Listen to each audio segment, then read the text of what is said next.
너무 감사를 드립니다. 아주 오래전에 제가 예수님을 처음 만났을 때가 고등학교 2학년 마지막 주일이었습니다.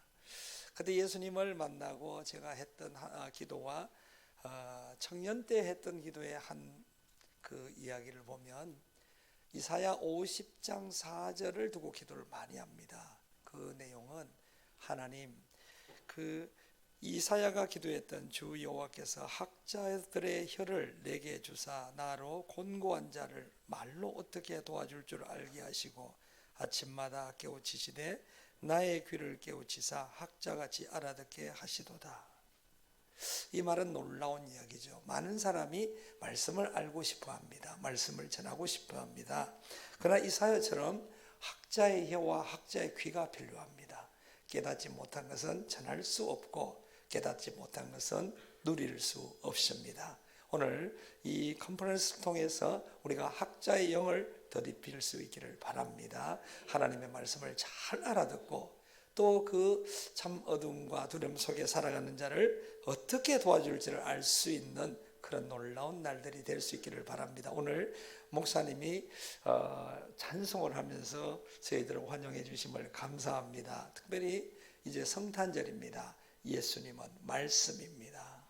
말씀이 영접되는, 말씀이 다가오는 날이 우리 인생의 성탄이고 말씀이 깨닫아지는 날이 진정한 예수의 탄생입니다. 그래서 우리가 말씀을 알아듣는 놀라운 성탄을 맞이할 수 있기를 바랍니다. 저희는 멀리서 왔지만 동방에서 오지 않았습니다. 서방에서 왔습니다. 특별히 저희 이름들은 기억하지 말고 하나님의 놀라우신 이름과 그의 말씀을 기억할 수 있기를 바랍니다. 이 사도행전을 이해하기 위해서는 우리가 배경 설명을 몇 가지를 해드립니다. 그 배경 설명 중에는 어려운 부분도 있지만 반드시 알아야 하는 내용이 있습니다. 그래서 여러분, 우간다 교회는 예배를 시작하면 노트와 볼펜을 듭니다. 왜냐하면 우리는 모든 교인을 시험을 칩니다. 6개월에 한 번씩. 6개월에 한 번씩 시험 치는 내용은 지난 6개월 동안 들었던 설교 내용을 100% 기억해서 적어내세요 라는 시험을 칩니다. 여러분, 신명기에서 모세가 강조했던 한마디는 기억하라라는 단어입니다. 오늘 우리가 참석하라가 아니고 기억하기 위해서 애를 써야 합니다. 그러기 위해서 우리는 그것을 노트에 적고 가슴에 새기고 외우고 다시 내뱉는 기억하는 단계 속에서 하나님의 놀라우신 동행이 함께할 줄로 믿습니다. 그저 그 사도행전을 들어보았다는 것은 큰 도움은 되지 않습니다. 그러나 이것을 가슴에 새기고자 할 때 살아계신 하나님이 우리에게 놀라운 일을 시작할 줄로 믿습니다. 자, 사도행전은 예수 그리스도의 놀라우신 약속의 현장의 이야기입니다. 그러면 이 예수 그리스도를 우리가 듣기 위해서는 몇 가지 구약의 배경을 먼저 설명하는 필요가 있습니다. 이 일을 통해서 우리가 오늘날 인생이 왜 이렇게 됐는가를 깨닫는 일들이 일어날 수 있기를 바랍니다. 창세기 1장을 보면은, 창세기 1장을 전부 읽어보면 거기는 하나님이라는 말이 등장합니다. 창세기 1장의 독특한 내용은 주라는 단어가 나오지 않습니다. 하나님입니다. 그 하나님이 천지를 창조하시죠. 하나님이 천지를 창조하신 후에 모든 것을 이루신 후에 2장 4절이 될 때부터 하나님의 이름이 바뀝니다. 그 하나님의 이름은 주 여호와 하나님이라고 이야기를 합니다. 그래서 오늘 우리가 잘 생각해야 되는 것은 하나님, 그리고 그 하나님의 관계는 주인 되신 하나님이라는 거죠. 그때부터 하나님은 온 세상 만물과 인류에게 내가 주인이라는 것을 이미 선포했습니다. 인생의 모든 문제는 주와의 관계에서 시작됩니다. 우리가 하나님이 나의 주라는 것을 기억할 수 있다면 흔들리지 않습니다. 누구도 우리를 공격할 수 없습니다. 주인이 없는 물건을 탐내는 것이 도둑입니다. 주인이 있는데 거기에서 훔쳐가겠다고 하는 사람은 없습니다. 오늘 사탄도 우리에게 우리가 주인이 누구인가를 매 순간 매 상황마다 아는 자를 물어보는 사건이 대부분의 이야기입니다. 유혹도 시험도 그 관계 속에서 일어납니다. 하나님이 나의 주인이라는 것을 기억하면 유혹도 오지 않습니다. 시험도 오지 않습니다. 이제 우리가 창세기 3장에서 그러면 인류가 왜 하나님의 관계가 흐트러지고 이렇게 되었는가를 설명하는 장면이 나옵니다. 창세기 3장 1절에 뱀이 여자에게 물어보는 장면이 등장합니다. 그때 이 뱀의 이야기를 잘 살펴보면 그 하나님이라고 묻지 주라거나 여호와라는 말을 쓰지 않습니다. 사탄은 하나님이라고 말하지 그를 주라고 인정하지 않습니다. 그렇게 말했던 것은 이 여자가 주인이 누구인가를 아느냐를 물어본 이야기입니다. 그래서 여러분이 창세기를 읽어보면 창세기 3장 2절과 3절의 여자의 대답이 가관입니다. 거기에서 이 여자는 주라는 단어를 쓰지 않습니다. 하나님이란 단어를 씁니다. 그때 사탄이 무엇을 깨닫습니까?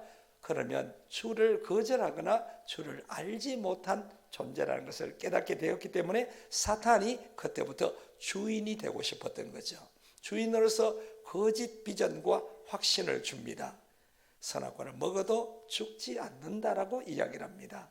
그리고 눈이 밝아져서 하나님과 같이 된다는 비전까지 던져줍니다. 오늘 우리가 내 인생의 주가 누구인지를 분명히 기억하지 못할 때 수많은 거짓 비전이 나를 찾아옵니다. 그것은 더 달콤해 보이기도 하고 더 아름다워 보이기도 합니다. 이 창세기로부터 흩어진 관계는 인류에게 불행을 가져왔습니다. 이 관계로 인해서 창세기 3장 17절을 읽어보시면 하나님이 말씀하십니다. 네가 내 말을 믿지 않고 여자 네 와이프의 말을 따라갔은즉 세상은 저주가 찾아올 것이다. 우리는 저주라고 하면 사탄이 주는 걸로 착각을 합니다. 이때 하나님이 하신 말씀입니다. 오늘 우리가 주와의 관계가 끊어진 모든 세상은 저주로 덮여 있습니다.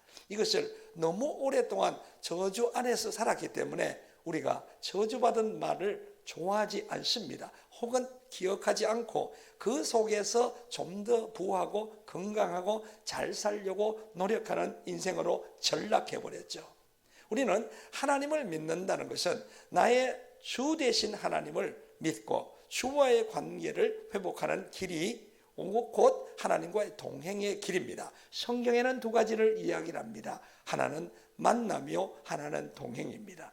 하나님은 이때 하나님과의 관계가 끊어진 하나님의 백성을 만나기를 원하는 그 내용이 성경입니다.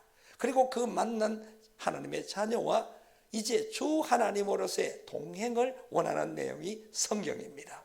이 만남은 곧 말씀의 약속에 의한 만남입니다. 왜냐하면 하나님으로부터 저주받은 인간은 하나님을 만날 수 없게 되어 있습니다. 그것은 마치 어둠이 불빛 아래 서는 것과 같습니다.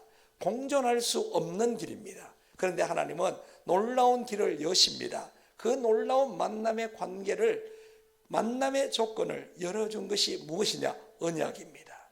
정상적으로는 만날 수 없습니다. 말하자면 특별한 예외 규정, 언약을 선포하십니다. 만날 수 없고 설 수 없는 자에게 하나님 앞으로 설 수 있는 관계를 열어준 것이 언약이죠. 그 언약을 우리는 성경이라고 이야기를 합니다. 이 성경의 언약 안에는 몇 가지 특별한 언약들이 있습니다. 우리가 노아가 홍수 사건으로 전멸당했을 때 하나님과 인류가 다시 갈 수 있는 길을 열어주는 장면을 알고 있습니다. 그때 창세기 9장 9절을 보면 내가 언약을 만들어라는 표현을 등장시킵니다. 지금까지 없던 이야기였죠. 정상적 과정 안에서는 인류는 죄를 범하고 하나님은 와서 심판하는 과정으로 반복되게 되어 있습니다. 이 과정 안에 하나님 앞에서 죄악된 인류가 살아남을 수 있는 예외 조항이라고 할 수 있는 언약이라는 것을 선포하게 됩니다. 그렇기 때문에 그 후에 이 언약 안에서 사람들은 하나님 앞에 비록 물로 멸망을 받지 않고 지금까지 살아있는 거지 우리가 노아 시대의 사람보다 훨씬 뛰어나거나 믿음이 좋아서가 아닙니다. 우리는 그 언약 안에 있기 때문에 그렇습니다. 이제 그것이 첫 번째 언약이라고 보면 두 번째 언약은 우리가 잘 알고 있는 아브라함의 언약입니다. 아브라함이 하나님의 부르심을 받습니다. 부르심을 받은 아브라함이 하나님을 따라가는 과정에 실수를 많이 합니다.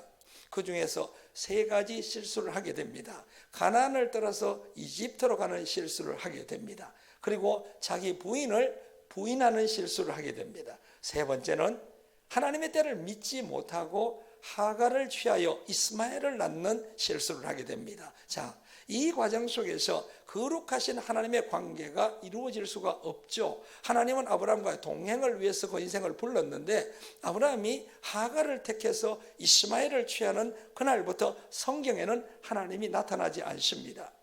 근 13년에서 14년 동안 이 아브라함의 인생에 하나님이 나타나지 않습니다. 죄악된 인생에서 하나님이 나타나는 그것은 죽음밖에 없습니다. 이제 아브라함은 창세기 17장에 가면은 17장 2절에 하나님이 아브라함에게 언약을 맺습니다. 그 약속된 것을 성취하기 위해서 죄인된 아브라함과 같이 갈 수 있는 새로운 언약을 맺습니다. 이것이 2번째 중요한 언약입니다. 2번째 언약에는 조건이 붙습니다. 조건이 무엇이었습니까? 첫 번째는 이름을 바꾸라는 조건을 붙입니다. 17장 5절과 15절에 나옵니다. 아브라함의 이름을 바꾸고 사라의 이름을 바꿉니다. 왜 그렇게 했습니까? 그는 곧 죄악된 히스토리를 가지고는 하나님을 동행할 수 없다는 이야기입니다. 오늘도 우리가 마찬가지입니다. 하나님의 언약 안에서 오늘 내가 새롭게 출발하고자 하는 자에게 하나님은 동행의 길을 여십니다. 어제의 죄악된 내 인생을 가지고 오늘의 주를 만날 수는 없습니다. 그렇기 때문에 하나님은 아브라함에게 다른 어떤 조건을 요구한 것이 아닙니다. 이름을 바꾸어라. 어제의 내 삶의 그 히스토리는 다 남아 있습니다. 그러나 우리가 이름을 바꾸면 오늘 다시 시작되는 겁니다. 오늘 우리가 이 영적 하나님의 놀라우신 부르심을 깨닫고 날마다 하나님 앞에 새롭게 되고자 애쓰는 마음이 필요하죠. 그리고 유명한 17장 창세기 17장 10절에 보면 할례라는 단어가 등장합니다. 그 할례를 통해서 죄악을 끊어내는 각오를 할 때 하나님이 동행이 시작됩니다. 그 할례가 손가락을 자르는 것도 아니고 귀를 자르는 것도 아니었습니다. 하갈과 접촉한 그곳을 잘라라는 겁니다. 오늘 우리가 죄악과 접촉된 그곳을 자를 수 있는 믿음 안에서 하나님과의 동행을 기대해야 합니다. 사람들은 믿는다라고 합니다. 그리고 부르심을 받았다고 하면서 죄악의 끈을 가져갑니다. 하나님은 아브라함에게 이야기를 합니다. 히스토리를 끊어내고 죄악을 끊어내라. 그리고 동행이 시작됩니다. 그 백세를 바라보는 아브라함이 무슨 소망이 있어서 이 말을 순종했겠습니까? 아브라함은 위대했습니다. 이 말에 순종합니다. 우리가 성경을 자세히 보면 창세기 17장에 하나님은 주라는 단어를 쓰지 않습니다. 하나님이라고 합니다. 이제 17장에서 아브라함이 언약의 할례와 언약의 이름을 바꿉니다. 18장 1절을 보면 주 여호와라고 나옵니다. 이 말은 충격입니다. 하나님은 우리와의 동행의 관계를 유지하고 싶어 합니다. 그러나 우리가 그 하나님 앞에 설 수 없는 죄악의 자리로 갔을 때 하나님도 주라는 단어를 쓸 수 없는 상황이 발생할 수가 있습니다. 그러나 하나님은 언약을 통해서 주와의 관계를 회복시킵니다. 그래서 18장 1절에 보면 그 아브라함이 할례를 받고 언약으로 이름을 바꿀 때 주 여호와께서라고 시작을 합니다. 오늘 많은 사람이 주 여호와의 단어를 쉽게 말합니다. 그러나 놀라운 은혜의 단어입니다. 우리는 부를 수 없는 단어입니다. 그렇지만 하나님은 이 언약을 통해서 주 여호와의 관계를 우리에게 허락하셨죠. 이스라엘 민족이 이집트에서 출애굽을 했을 때 우리는 출애굽기를 읽어보면 출애굽기 17장 5절과 6절에 보면 네가 내 언약을 잘 지키면 이라는 단어가 등장을 합니다. 그러면 내가 너와 동행하리라는 약속을 시내산에서 선포하게 됩니다. 우리가 하나님 앞에 같이 갈 수 있는 길은 그 길은 언약을 따라서 약속을 따라서 같이 가는 법과 같은 것입니다. 이것은 감정이 아닙니다. 이것은 아주 정해진 규칙입니다. 그 규칙을 정했던 것이고 그 흩어질 이스라엘을 돕기 위해서 만들었던 것이 수많은 율법과 계명이었던 것이죠. 그러나 죄악된 사람들은 그 계명을 무거워합니다. 그러나 오늘 우리도 마찬가지죠. 우리가 한국의 대한민국의 법이 얼마나 많습니까? 수백만 종류의 법이 있죠. 법을 왜 만들었습니까? 우리가 법을 범법하지 않으면 법과 상관이 없습니다.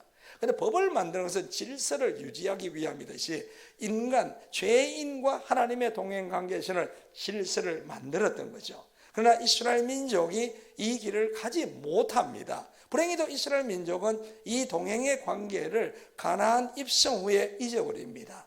여러분, 구약에서 이 이야기를 잘 알아야 예수가 필요한 이유를 알게 됩니다. 우리는 아직까지도 이 구약에 의하면 저주 아래에 있다는 거죠. 누구들 이것을 하나님이 말씀하신 것을 해결하는 사람이 없었죠. 그러나 그 안에서 동행의 관계를 이끌기 위해서 언약이라는 것을 맺어서 계속 갔습니다. 그런데 이스라엘이 어느 날 이 언약을 깨뜨립니다. 하나님의 길을 따라가지 않습니다. 그럴 때 어떤 일이 일어나게 됩니까? 예레미야 31장 31절에 보면 이제 새 언약이라는 단어가 등장을 합니다. 새 언약의 단어가 등장을 하면서 이전의 언약은 돌판에 새겨진 언약이요, 새 언약은 너희 마음에 새겨진 언약이라고 새 언약을 선포합니다. 다시 말해서 하나님과 주로서의 동행의 길을 다시 약속합니다. 이스라엘은 이것을 기다렸죠. 그러나 그 새 언약이 누가 될지를 아무도 몰랐죠. 이제 예수님은 이 새 언약을 선포합니다. 그것이 누가복음 22장 20절에 보면은 나옵니다. 예수님은 최후의 만찬에서 그 피로, 이것은 내 피요, 언약의 피라고 이야기를 합니다. 그래서 오늘 우리가 보혈이 중요한 겁니다. 그 피가 하나님과의 동행을 여는 언약이었기 때문에 그렇습니다. 노아의 시대, 아브라함의 시대, 모세의 시대의 언약처럼 예수는 피로 맺은 언약을 우리에게 남겨주셨죠. 그 예수의, 그렇기 때문에 우리가 그 피에는 능력이 있다고 외치는 겁니다. 그 피의 언약의 약속을 믿을 때 우리는 하나님을 아버지라 주라 부를 수 있기 때문에 그렇습니다. 언약 밖에서는 하나님을 주라 부를 수 없습니다. 하나님을 하나님이라 부를 수는 있어도 하나님을 주라고 부를 수는 없습니다. 우리는 다윗의 시편을 읽어보면 다윗은 하나님이란 말을 거의 쓰지 않습니다. 주 여호와라는 말을 많이 쓰고, 혹은 하나님은 나의 목자라는 말을 많이 씁니다. 관계가 중요하다는 겁니다. 왕이 있어도 나와 관계가 없으면 내가 누릴 것이 없지만 그 왕이 내 아버지면 누릴 것이 있다는 겁니다. 성경에는 하나님을 인정하는 것이 중요합니다. 두 번째는 하나님의 관계가 중요합니다. 오늘 우리가 하나님이 천지를 만든 것을 믿습니다. 그러나 그가 누구인가가 굉장히 중요하죠. 그와의 관계를 회복할 수 있는 유일한 약속이 언약입니다. 그 언약은 전체적으로 성경 전체를 언약이라 말할 수 있지만 아까 말했던 핵심 언약을 따라가 보면 예수 그리스도로 인한 피의 언약이 우리에게 왔다는 것을 알아야 합니다. 언약을 통해서 우리가 하나님과 동행할 수 있는 길이 열렸던 거죠. 그리고 우리가 알다시피 예수님은 십자가에 못 박혀 죽으시면서 요한복음 19장 30절에는 이렇게 기록합니다. 다 이루었다라고 표현합니다. 사람들은 십자가 앞에 있었습니다. 그 이야기를 다 들었습니다. 누구도 이 이야기를 이해를 못했습니다. 무엇을 다 이루었다는 말인가? 성경의 영어로 보면 끝났다라는 표현을 쓰게 됩니다. 그러면 무엇이 끝났다는 말인가? 아무도 모릅니다. 아마 예수님의 생명이 끝났다라고, 혹은 예수님의 인생이 끝났다라고 믿었을 그런 얘기를 남기십니다. 다 이루었다는 표현을 쓰게 됩니다. 이 말을 알아들은 사람이 있었습니다. 그것이 사도 바울이었습니다. 사도 바울은 갈라디아서 3장 13절에 놀라운 이야기를 합니다. 예수님은 십자가에서 저주로부터 우리를 대속 속량했다는 표현을 쓰게 됩니다. 그 예수님이 십자가에서 다 이루었다 했을 때 그 십자가 앞에 수많은 사람들이 있고 제자가 있었지만 이게 무슨 뜻인지를 몰랐을 때 이 바울은 그것을 깨닫게 됩니다. 먼 훗날 예수는 십자가의 놀라운 길을 통해서 저주로부터 우리를 속량했다는 표현을 쓰게 됩니다. 그것이 갈라디아 3장 13절에 나옵니다. 그러면 이 저주가 어디서부터 시작되는가? 창세기 3장 17절부터 시작된 저주가 예수로 인해서 끝났다는 겁니다. 그렇기 때문에 우리는 예수를 구원자라고 부르는 겁니다. 그가 곧 그리스도라는 뜻입니다. 오늘 우리가 이 말씀을 이해하고 예수를 받아들여야 합니다. 그 약속의 법전을 이해를 해야 합니다. 이 룰을 이해를 해야만 그 룰대로 우리가 받을 수 있는 것이 뭐냐? 죄와 저주로부터의 속량, 대속이라는 거죠. 그러면 바울은 어떻게 이런 말을 할 수가 있었을까요? 그것이 신명기의 약속 때문에 그렇습니다. 신명기를 보면은 저주받은 자는 나무에 달려 죽어며 대가를 치른다는 이야기가 등장합니다. 신명기 21장 22절과 23절에 그 내용이 나옵니다. 그렇기 때문에 바울은 예수가 나무 십자가에 달려 죽은 것을 보는 순간 이 의미를 알게 됩니다. 예수의 죽음은 처벌이나 형벌이 아니고 속량, 대속이었다는 거죠. 저주받은 우리가 가야 할 마지막 죽음의 심판의 단계였지만 예수가 그 길을 대신 갔다고 해서 그것을 대속, 속량이라고 불렀던 겁니다. 이 바울은 놀라운 것을 깨달았던 거죠. 그 십자가 앞에는 수많은 사람이 있었습니다. 그러나 누구도 이거를 이해를 못했던 거죠. 예수가 왜 죽어야 하는지도 이해를 못했고 왜 저분이 나무 십자가에 죽어야 되는지도 이해를 못하죠. 그러나 그것을 깨닫은 놀라운 사람이 사도 바울이었던 겁니다. 오늘도 우리가 성경이라는 놀라운 구원의 책 앞에 있습니다. 오늘 우리가 학자의 영과 학자의 귀를 받아서 바울처럼 하나님이 이루신 모든 일을 깨닫고 내 주 내 하나님이 인도하시는 과정들을 이해하며 따라갈 수 있기를 바랍니다. 우리가 믿음을 너무나 많이 배웠습니다. 그리고 믿음 안에서 성경을 안 보고도 믿을 수 있는 듯한 착각 안에 살았습니다. 성경을 오래 들고 다니다 보면 아는 책처럼 느껴집니다. 그러나 성경을 펴야 합니다. 그것을 알고자 애를 써야 합니다. 이 놀라운 예수님의 구원의 역사를 알았던 사도 바울을 통해서 특별히 이 사도행전은 시작되는 것을 우리가 볼 수 있습니다. 오늘도 우리가 마찬가지입니다. 예수가 누구인지를 확실히 알 때 우리 인생은 이 새로운 사도행전처럼 하나님의 나타남으로 우리를 채우실 것을 믿습니다. 그렇기 때문에 제가 구약부터 어려운 얘기를 쭉 정리를 했습니다. 나중에 가서 이 이야기를 한번 다시 읽어보고 외워야 합니다. 확실히 알아야 합니다. 왜 예수가 구원자이신가를 구약의 약속부터 그리고 하나님의 어떤 동행이 우리에게 이루어질 수 있는가 그 언약의 중요성을 외쳐야 합니다. 그렇기 때문에 우리가 감정적 믿음을 극복해야 합니다. 이것은 법과 같은 것입니다. 법을 감정적으로 해석하는 사람은 없습니다. 법대로 가는 겁니다. 하나님의 법대로 가는 겁니다. 그럼 하나님의 법대로 약속대로 예수를 통한 구원과 하나님의 동행이 열렸음을 성경을 통해서 확신해야 합니다. 그렇기 때문에 우리가 성경을 한 구절 한 구절 심각하게 읽어보아야 합니다. 사람이 아파트를 사도 한 구절 한 구절 계약조항을 읽어봅니다. 그러나 하나님의 영생의 길인 이 성경을 그렇게 아주 심각하게 보는 사람이 많지 않답니다. 그저 믿는 것으로 위로합니다. 그 믿음은 하나님께로부터 왔죠. 믿었으면 알아야 합니다. 믿지 못하면 알 필요도 없습니다. 믿었으면 이제는 알아야 합니다.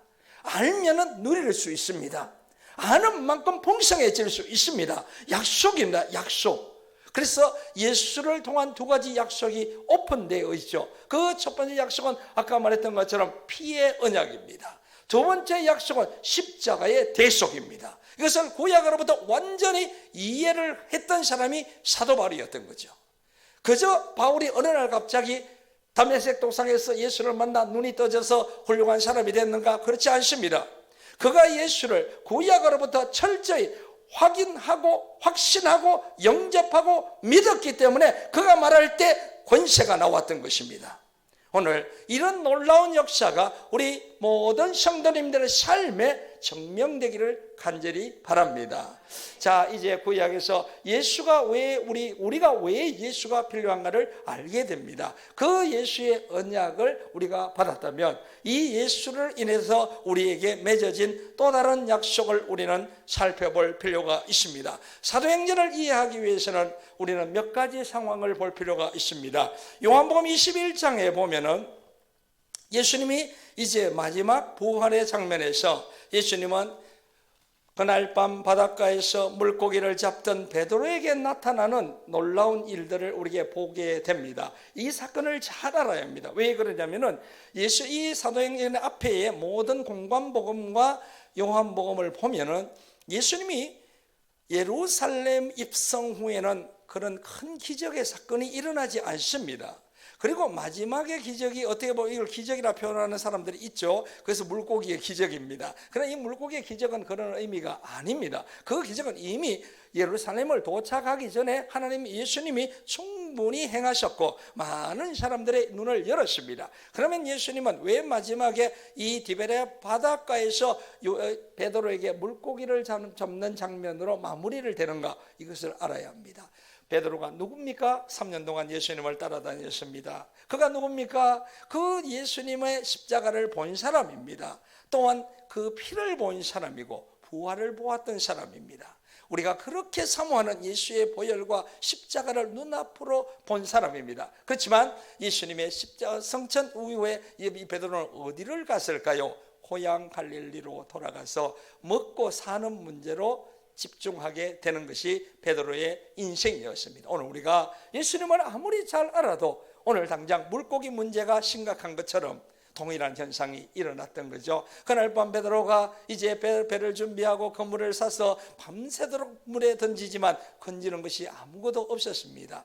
그 성경을 잘 읽어보면 그 호숫가에는 주님이 계셨습니다. 그 자기 일에 집중하고 자기 능력에 집중할 때는 옆에 선 주님도 보이지 않습니다. 밤새도록 그물을 던졌을 겁니다. 그리고 아침이 되었을 때 호숫가에 있던 예수님을 보게 됩니다. 내가 예수님이었다면, 내가 사랑하는 베드로가 저렇게까지 물고기를 원하는데 내가 큰 물고기 하나 안겨주리라, 이것이 저의 마음입니다. 그 큰 물고기를 주면서 베드로야 내가 너를 사랑하노라 하면 베드로가 얼마나 기뻐하겠습니까? 주님은 그러지 않습니다. 능력이 없어서 그런 것이 아닙니다. 베드로에게 하신 주님의 약속의 말씀 우리가 보죠. 다시 한번 그물을 던져보아라라고 이야기를 합니다. 주님은 말씀을 던져서 순종의 축복을 원하는 겁니다. 오늘 우리는 물고기를 원합니다. 내 손에 물고기를 원합니다. 내가 하는 일에 그 축복을 원합니다. 그러나 주님이 능력 없어 복 주지 못하는 것이 아니고 한 말씀 앞에 우리가 어떻게 순종하는가를 보기를 원하는 겁니다. 베드로가 밤새 물고기를 던졌지만 건지는 것이 없었습니다. 그러나 그것은 동일한 장소에 동일한 시간에 동일한 바다에서 같은 그물을 던지고자 하는 소망이 누가 있을까요? 그러나 말씀에 의지하여 그물을 던졌을 때 다른 결과가 나타납니다. 여러분들도 하는 일마다 얼마나 최선을 다합니까? 그러나 말씀에 의지하여라는 말에 우리는 한 번쯤 생각을 해볼 필요가 있는 것 같습니다. 우리 인생 속에서 우리는 모두가 물고기를 잡기에 급급합니다. 누가 더 큰 물고기를 잡을 수 있는가에 매일 고민하며 그것을 위해서 공부도 하고 연구도 합니다. 그러나 우리는 주님의 사람들입니다. 구별된 인생의 하나님의 사람이라는 것을 알아야 합니다. 베드로가 똑같은 물고기를 던져 살아남았다면 그는 구별된 인생이 아닙니다. 말씀에 순종하여 하나님의 영광을 보았던 것이 구별된 인생이었습니다. 똑같은 일을 할지라도 말씀에 의지하여라는 말을 매일 기억해야 합니다. 오늘 내가 왜 이런 일을 하는지를 말씀에 의지하여 한 말씀을 기억하여 그 한 주님의 비전을 기억하여 그것을 이루기 위해서 그것을 순종하기 위해서 불가능하고 밤새들 던져보았지만 다시 던질 수 있는 믿음이 있을 때 믿음이라고 하는 것입니다. 그 믿음 위에 주님은 놀라운 물고기의 기적을 보여주었을 때 베드로는 물고기를 보는 순간 깨달았습니다. 이것은 내 능력이 아니다라는 걸 알죠. 밤새들 해보았거든요. 그때 누가 외칩니다. 주님입니다. 베드로는 물고기를 던져주고 보트를 튀어나와서 주님 앞으로 오게 됩니다. 오늘 우리가 어떻게 주님 앞에 오게 될 수 있습니까? 말씀에 순종하여 그 말씀의 놀라운 능력을 경험할 때 우리는 삶을 버려두고 주를 따를 수 있는 믿음의 용기를 얻게 됩니다. 이제 베드로는 주가 누구인지를 깨닫고 그가 나를 어떻게 이 어둠 속에서 건져냈는가를 똑 똑똑히 기억하게 됩니다. 이것이 훗날 베드로가 어떻게 사도행전을 열어가는가에 대한 백그라운드 스토리가 되는 것입니다. 어느 날 베드로가 갑자기 우리가 마태복음부터 요한복음 읽어보면 끝날 때까지도 베드로는 그렇게 훌륭한 사람이 아닙니다. 그러나 사도행전을 펴는 순간 갑자기 옷을 바꿔 입고 나타납니다. 그 중간에 이 이야기가 있습니다. 이제 베드로가 아는 한 가지가 있습니다. 주님이 나를 어떻게 사랑했는가? 물고기가 주는 사랑이 아니었다는 것입니다. 말씀을 선포하여 순종함으로 일어나는 놀라운 사랑을 보여준 거죠. 주님이 물어봅니다. 네가 나를 사랑하느냐? 그러면 가서 내 양을 먹이라. 이 뜻은 네가 내 사랑을 알면은 가서 나처럼 내 양을 먹이라는 뜻에 가깝습니다. 네가 어젯밤 어떻게 내가 너를 도왔는가를 보지 않았느냐? 이제 가서 이렇게 내 양을 도우라는 주님의 음성으로 볼 수가 있습니다. 우리는 생각해 봅니다. 가서 내 양을 먹이라. 능력이 없습니다. 힘이 없습니다. 아무것도 없습니다. 아닙니다. 베드로가 아무것도 없을 때 베드로는 자기의 길을 깨닫는 놀라운 역사가 일어납니다. 그것이 이제 사도행전의 시작의 이야기들입니다. 오늘 우리가 이제 사도행전 이야기를 한번 펼쳐볼까요? 사도행전의 이야기를 펼쳐보면 1장 3, 4절부터 이야기를 우리를 살펴봅니다. 여러분이 사도행전을 이미 읽었기 때문에 상당히 많은 부분을 스킵을 합니다. 중요한 내용을 따라서 살펴보겠습니다. 1장 4절에 보면 사도들과 함께 모이사 그들에게 분부하여 이르시되 예루살렘을 떠나지 말고 내게서 들은 바 아버지께서 약속하신 것을 기다리라. 예루살렘을 우리는 밑줄 쳐야 합니다. 이 예루살렘이 어떤 곳이었습니까?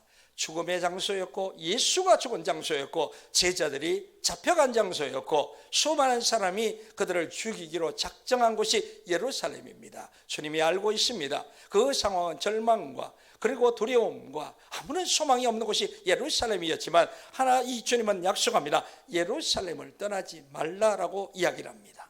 두 번째는 약속한 것을 기다리라고 합니다. 오늘 우리가 이 말씀 앞에서 우리는 예루살렘이 어딘가를 알아야 합니다. 그 예루살렘은 여러분의 인생입니다. 모든 인생은 두렵습니다. 망할 것 같고 실패할 것 같고 성공하지 못할 것 같고 이렇게 해서 죽을 것 같은 그 예루살렘을 떠나지 말고 약속한 것을 믿으십시오. 우리를 만드신 분은 여호와 하나님이시고 그분이 내 인생의 주인입니다. 세상이 우리를 흔들 수 없습니다.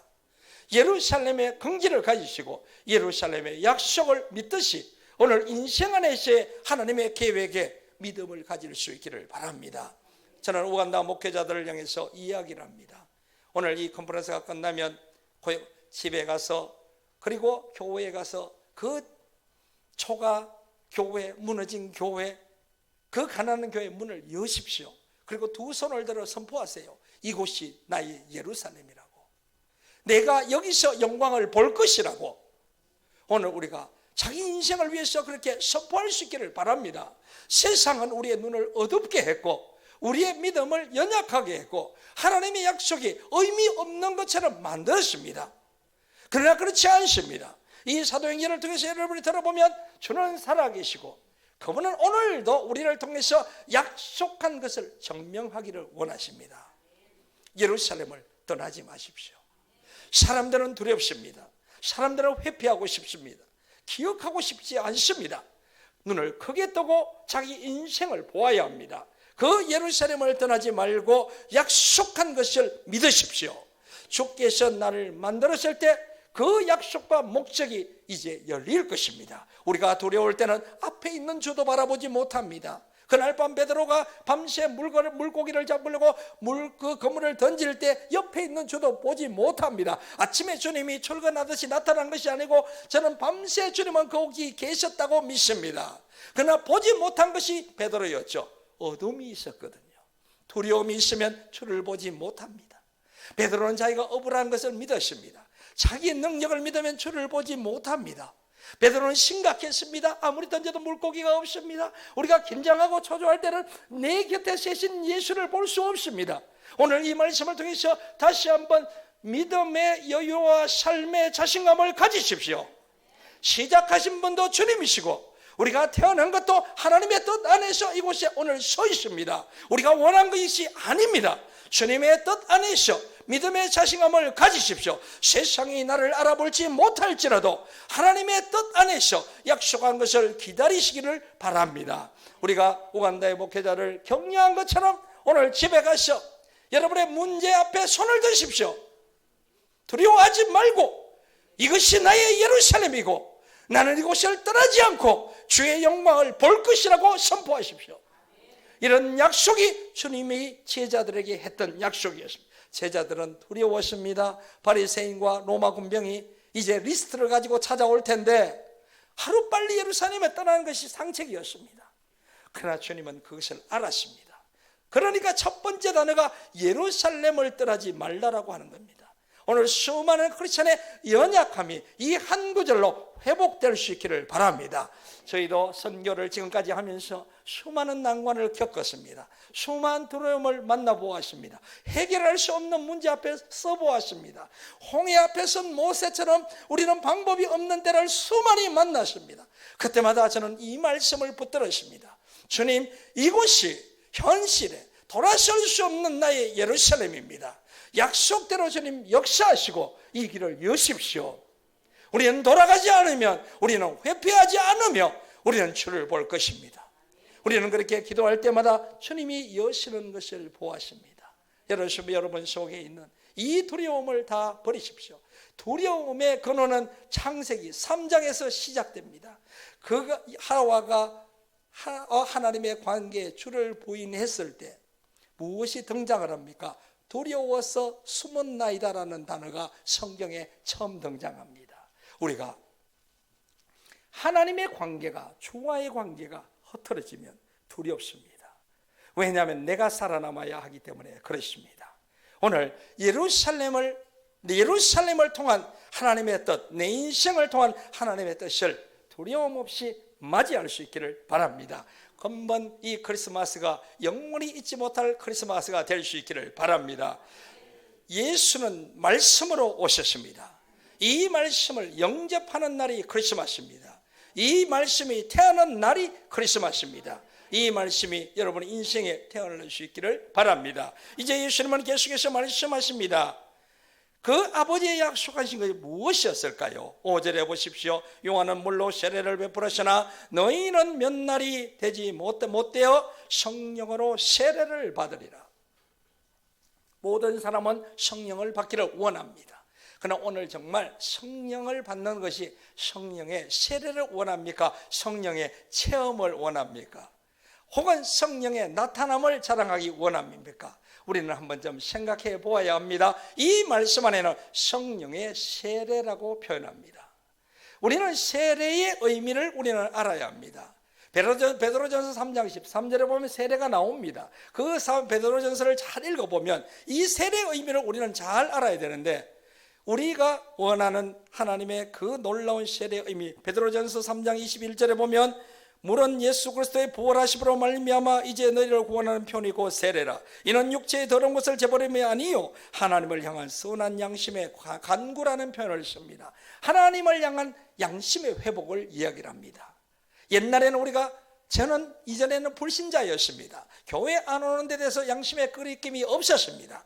그러나 어느 날 교회를 다니고 교회를 못 가면 양심의 그 느낌이 달라집니다. 이거 왜 그런 현상이 일어나십니까? 하나님이 제 양심을 회복시켰기 때문에 그렇습니다. 이와 동시에 우리는 사도행전에 성령의 세례는 무엇입니까? 이전에 내 고집과 계획과 생각을 성령이 임함으로 그것을 이길 수 있고 하나님의 선한 양심이 회복되는 것을 우리는 성령의 세례라고 합니다. 우리가 어떤 계획과 꿈이 있습니다. 그러나 성령이 임하면 하나님이 원하심을 알게 됩니다. 하나님의 힘으로 다시 일어날 수 있는 소망을 얻게 됩니다. 주님은 기적을 일으키고 병을 고치고 이렇게만 집중한 것이 아닙니다. 성령 세례를 얘기합니다. 성령으로 인해서 이전 것이 죽고 하나님의 뜻이 사는 것을 이야기를 합니다. 여러분, 어떤 데 기도를 받으면 사람이 넘어집니다. 꼼짝도 못하고 벌벌 떱니다. 그러고 싶은 사람 한 명도 없습니다. 그것은 어떻게 보면 부끄러움이 수치라고 생각할 수도 있습니다. 그러나 성령 앞에서는 자기가 아무것도 못하는 것을 우리는 많이 보았습니다. 마찬가지입니다. 성령의 세례는 내 생각을 내려놓게 합니다. 성령의 세례는 두려움을 이기게 합니다. 내 고집을 꺾을 수 있습니다. 성령의 세례를 받지 못하면 사람의 생각이 가득합니다. 성령이 임하면 내 생각은 아무것도 소용이 없습니다. 내가 팔을 들고 싶어도 못합니다. 내 몸인데 내 마음대로 못합니다. 그런 현상을 여러분이 보았을 줄로 믿습니다. 오늘 성령의 세례는 우리의 계획과 우리의 인생을 하나님의 뜻 안으로 서게 하는 것을 이야기를 합니다. 그러므로 베드로가 이 말씀을 주님이 이제 제자들에게 얘기를 하죠. 물로 세례를 받은 것처럼 성령의 세례가 임한다는 겁니다. 생각이 바뀌고 가치관이 바뀌고 꿈이 바뀌는 역사가 일어난다는 것을 이야기를 합니다. 어디서 일어납니까? 예루살렘입니다. 예루살렘이 여러분의 인생입니다. 여러분 삶 속에 하나님의 약속을 믿으면 약속된 성령이 임해서 생각과 가치관과 꿈을 바꿔놓습니다. 이전에는 저는 불신자였기 때문에 이 말을 잘 압니다. 그때는 교회 다니는 사람이 그렇게 어리석었습니다. 저렇게 할 일 없이 주일날 공부도 안 하고 교회가 앉아가지고 기도만 한다고 성적이 나오겠는가, 이렇게 말했던 사람입니다. 그러나 어느 날 제가 예수를 믿고는 그것이 아니라는 것을 하루아침에 알게 됩니다. 누가 가르쳐 준 것이 아닙니다. 오늘 성령의 역사가 여러분의 가치관과 생각과 인생의 목표를 변화시키는 놀라운 과정으로 인도하실 줄로 믿습니다. 이런 놀라운 자에게 어떤 일이 일어납니까? 이런 놀라운 사람을 통해서 주님이 꿈꾸는 것이 무엇입니까? 1장 8절입니다. 여러분, 예루살렘, 자기 삶의 자신감을 가지고 성령으로 인한 생각이 충만해질 때 주님은 이제 주님의 꿈을 우리에게 열어주십니다. 1장 8절에 보면 오직 성령이 너희에게 임하시면 너희가 권능을 받고 예루살렘과 온 유다와 사마리아와 땅끝까지 이르러 내 증인이 되리라. 증인이 되려고 노력할 필요는 없습니다. 된다는 겁니다. 성령이 우리에게 임해서 하나님의 만짐이 시작되면 이 일이 일어난다는 것을 이야기를 합니다. 저는 선교사가 되려고 노력한 적이 없습니다. 그러나 하나님께서 성령을 보시고 말씀을 보시고 오늘날 아프리카에서 주님은 살아계신다는 것을 증언할 수 있는 증인의 삶을 살게 하셨죠. 제가 노력해서 문을 연 것이 아닙니다. 오늘 여러분이 예루살렘, 자기 인생에서 약속된 성령을 기대하면 그 성령은 우리의 생각을 바꿔놓습니다. 그 성령은 우리의 눈을 바꿔놓습니다. 그리고 주님이 원하시는 이 말씀처럼 예루살렘으로부터, 여러분의 인생으로부터, 여러분의 가족, 유다로부터, 여러분의 민족, 사마리아로부터 온 땅 끝까지 하나님의 살아계심을 증명하는 증인이 된다는 것을 이야기를 합니다. 모든 사람이 우리를 보고 주는 살아계신다는 것을 보게 되는 날이 올 줄로 믿습니다. 세상은 우리를 무시합니다. 세상은 우리의 배경을 가지고 조롱합니다. 그러나 우리는 주의 사람입니다. 우리가 세상으로부터 얻은 권세와 타이틀이 아닙니다. 하나님의 특별한 권한과 구별함으로부터 이 땅에 태어난 하나님의 사람이라는 것을 가슴에 새겨야 합니다. 이 약속의 말씀처럼 이제 사도행전은 이 성령의 역사로 인해서 나타납니다. 예루살렘에서 나타났습니다. 온 유다에 나타납니다. 그리고 사마리아에 나타납니다. 그리고 땅끝까지 나타났던 이야기입니다. 지금부터 이 이야기가 펼쳐지는 과정 속에서 아프리카 우간다에서도 동일한 이야기가 펼쳐졌기 때문에 오늘 이 이야기와 선교의 이야기를 합치면서 주는 살아계신다는 것을 이야기하기를 소망합니다.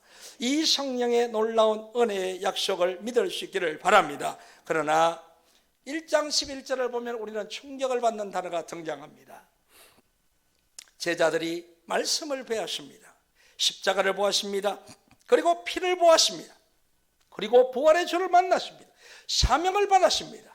그러나 성경은 1장 11절에 이르되 갈릴리 사람들아 라고 얘기를 합니다. 제자들아 라고 했으면 얼마나 아름다웠겠습니까?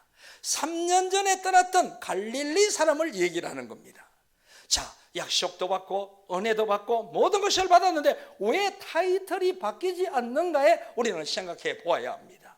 이 갈릴리 약속은 마태복음 26장 32절에도 등장합니다. 예수님은 십자가의 그 놀라운 일 앞에 3번 나타나 십자가를 예언합니다. 그럴 때 주님은 세 번째 십자가를 예고하시면서 내가 너희보다 먼저 갈릴리로 가리라라는 약속의 장소를 오픈합니다. 성경은 비밀이 아닙니다. 오픈된 약속입니다. 이해하지 못하고 기억하지 못했기 때문에 주를 보지 못했을 뿐입니다. 성경은 진리입니다. 진리는 공식입니다. 변하지 않고 반드시 그렇게 됩니다. 갈릴리로 가리라는 약속을 받았으면 갈릴리에 계신 겁니다. 그러나 우리가 마태복음 28장을 보면 예수님이 실제로 십자가에 못 박혀 돌아가셨을 때 갈릴리로 간 사람은 없습니다. 어디로 가실까요? 무덤으로 갑니다. 이것이 크리스찬의 약속과 현실의 차이입니다. 약속은 갈릴리였는데 그 약속은 들었습니다. 그러나 그 약속은 아무 의미가 없었고 실상은 어디에 가 있습니까? 무덤에 가 있습니다. 자기가 생각한 것, 자기가 경험한 것, 자기의 모든 생각을 봤을 때 죽은 예수는 무덤에 있어야 정상입니다. 누가 갈릴리로 가겠습니까? 다 무덤으로 가서 예수를 찾습니다. 28장 17절과 7절과 11절을 보세요. 제자들이 무덤에서 울고 있을 때 천사가 나타나서 뭐라고 얘기를 합니까? 갈릴리라고 말하지 않았느냐? 주님이 나타나 얘기를 합니다. 갈릴리라고 얘기를 하지 않았느냐? 오늘도 우리에게 말합니다. 주님의 약속의 말씀을 따라가라고 얘기를 하는 겁니다. 이 갈릴리는 놀라운 약속의 이야기였죠. 이제 28장 16절에 보면 갈릴리로 갔을 때 무엇을 보게 됩니까? 살아계신 주를 봅니다. 거기서 무슨 일이 일어납니까? 다음에 약속의 포인트를 오픈합니다. 오늘 우리가 주의 약속의 장소에 가면 주를 보게 됩니다. 거기에서 다음 단계를 열어주는 것이 주님의 방법이었습니다. 주님 어디 계십니까가 아닙니다. 그 약속은 이미 오픈되어 있는 약속입니다. 그 약속을 믿고 가는 자가 주를 볼 뿐입니다. 눈을 떠야 합니다. 예수님은 예루살렘에 가기 전 마지막 기적을 맹인의 눈을 뜨게 하는 장면이 등장을 하게 됩니다. 눈을 뜨지 않고는 십자가를 이해할 수 없기 때문에 그렇습니다. 영적 눈을 뜨지 않고는 하나님의 길을 이해하지 못하기 때문에 그렇습니다. 수많은 기적이 일어납니다. 그 주님의 마지막 기적에 일어나면 예루살렘에 들어가기 전에 소경의 눈을 뜨게 하는 장면이 등장합니다. 왜 그랬을까요? 이것은 영적으로 깨닫지 못하면 예루살렘을 이해할 수 없고 십자가를 이해할 수 없기 때문에 그렇습니다. 이제 이 약속의 장소 갈릴리에 갔던 제자들은 살아계신 예수를 만납니다. 우리가 잘 아는 28장 18절부터 20절의 이야기 보면 예수님은 이제 다음 미팅 장소를 오픈했습니다. 주님 어디 계십니까? 라고 기도할 필요가 없습니다. 말씀을 보면 다음 약속이 나옵니다. 28장 18절에서 20절의 이야기를 보면 너는 가서 모든 민족을 제자로 삼아 아버지와 아들과 성령의 이름으로 세례를 주고 내가 네게 가르쳐 지키게 한 것을 모든 분부한 것을 모두 가르쳐 지키게 하라라는 이야기를 하시면서 그러면 내가 너와 함께 하리라는 약속을 합니다. 주님과 함께 가고자 하는 소망이 있으면 주께서 약속하신 것을 행하면 됩니다. 주께서 약속하신 곳에 서면 됩니다. 그러면 반드시 주를 보게 됩니다. 이 역사가 일어났던 것이 이 사도행전의 이야기였습니다. 그러면 이제 천천히 이야기를 사도행전으로 돌아가 봅시다. 어떻게 갈릴리 사람들이 사도가 되었는가의 과정이 이제 등장을 하게 됩니다. 이제 갈릴리 사람들이라는 이 표현, 어찌하여 서서 하늘을 쳐다보느냐? 오늘 살아계신 주를 만나고 약속의 장소를 가는 것이 정상인데 하늘을 쳐다보고 있는 거죠. 그 얘기를 했던 겁니다. 이제 보십시다. 이들이 무엇을 했습니까? 그들은 120명이 다락방에 모여서 기도를 합니다. 그 기도 속에 어떤 기도를 했을까요? 세계 선교를 위해서 기도를 했을까요? 아니면 교회를 위해서 기도했을까요? 저는 그렇게 생각하지 않습니다. 14절을 보세요. 여자들과 예수의 어머니 마리아와 예수의 아우들에 더불어 마음을 가지하여 오로지 기도했다는 거. 오로지. 그 얘기는 전심으로 기도했다는 표현을 쓸 수 있겠지만 울고불고 기도를 했을 겁니다. 기도밖에 대안이 없기 때문에 그렇습니다. 두려웠을 겁니다. 문을 꼭꼭 닫고 하나님 우리를 도우소서 기도했을 겁니다. 이것이 오늘날 많은 크리스찬이 하는 기도입니다. 그러나 이 기도 안에 놀라운 일이 등장합니다. 15절을 보세요. 모인 무리의 수가 약 120명이 되더라. 그때 베드로가 그 형제들 가운데서 일어서서라는 말이 등장합니다. 베드로도 두려웠을 겁니다. 그도 그 중에서 한 명으로 기도했을 겁니다. 울며 불며 절망의 기도를 하고 있을 때 베드로는 일어나게 됩니다. 어떻게 일어나게 됐을까요? 그것이 요한복음 21장에 나오는 그 물고기에 잡는 사건에 주는 나를 이 어둠에서 어떻게 도왔는가를 기억하게 했기 때문에 이 어둠 속에 절망하는 120명을 향해서 주님과 같은 방법을 이야기합니다. 베드로는 일어나서 첫 설교를 합니다. 여러분, 우리가 힘써 기도합시다가 아닙니다. 말씀을 기억합시다. 예수는 약속대로 십자가에 돌아가신 거라고 이야기를 하게 됩니다. 이제 베드로가 예수가 말씀에 순종하여 베드로를 도운 것처럼 말씀을 기억하여 주를 따라갈 수 있도록 그 어린 양들을 먹이는 첫 장면이 등장하게 됩니다. 오늘도 절망하는 모든, 두려워하는 모든 자에게 우리가 선포할 것은 저 하나님이 우리의 주라는 것을 선포해야 합니다. 말씀으로 도울 때 우리는 다 같이 일어날 수 있습니다. 같이 운다고 능사가 아닙니다. 얼싸 안고 운다고 답이 아닙니다. 우리는 말씀으로 돌아가 냉철하게 하나님의 약속을 믿어야 하며 현실을 직시해야 합니다. 120명이 두려워 떨고 있을 때 베드로는 일어나서 이제 주님의 죽음과 십자가의 의미를 설명하는 장면이 등장을 합니다. 그때 모든 120명이 두려움이 사라집니다. 오늘 말씀 앞에 서면 두려움이 사라집니다. 우리는 말씀으로부터 시작된 인생이기 때문에 그렇습니다. 이때 베드로가 했던 말을 보십시오. 이제 주가 왜 십자가에 돌아가는 걸 안다면 우리는 어디로 가야 하겠습니까? 22절을 보면 항상 21절 이러므로 요한의 세례부터 우리 가운데서 올려져 가신 날까지 주 예수께서 우리 가운데 출입하실 때 항상 우리와 함께 다녔던 사람 중에 하나를 세워 우리와 더불어 예수께서 부활하심의 정언을 할 사람을 데리게 하리라. 이제 잃어버린 한 명을 찾습니다. 예수가 죽음으로 모든 조직은 해체되었습니다. 예수님의 그 팀들은 다 이제는 소망이 없어졌습니다. 베드로는 그렇게 생각하지 않았습니다. 주님의 약속이란 것을 받습니다. 그 약속을 이루기 위해서 조직을 정비합니다. 두려움에 떨고 있던 모든 자에게 주 예수께서 부르셨던 12명의 그룹을 다시 만듭니다. 잃어버렸던 한 명을 채워 오직 우리는 아직까지 뜻을 모르지만 주님은 12명을 향한 계획을 주님이 하신 12명의 계획을 베드로는 믿으십니다. 그 이름을 올린다는 것은 죽음의 순수와도 동일한 그 두려운 리스트에 사람의 이름을 뽑아 올립니다. 이 12명을 뽑는 마지막 한 명을 뽑는 장소에 120명은 두려워하지 않았습니다. 이제 이들이 주님이 부르신 12제자의 형성을 다시 만듭니다. 믿음과 비전 없이는 할 수 없는 일입니다. 이제 예수님은 이미 돌아가셨고 저 아우성치는 바깥의 소리가 들립니다. 죽음의 소리가 들립니다. 거기에서 하나님의 약속을, 주님의 약속을 믿고 그 뜻을 이루기 위해서 12명의 조직을 새롭게 했던 베드로를 우리는 한 번쯤 생각해 볼 필요가 있습니다. 여러분의 인생 속에서도 소망이 없고 흐트러진 인생이 있다면 다시 한번 주님의 그 사명을 기억할 수 있기를 바랍니다. 우리는 이 땅에 빌부터 살려고 온 존재가 아닙니다. 하나님은 우리를 통해서 이 땅을 다스리라고 하셨습니다.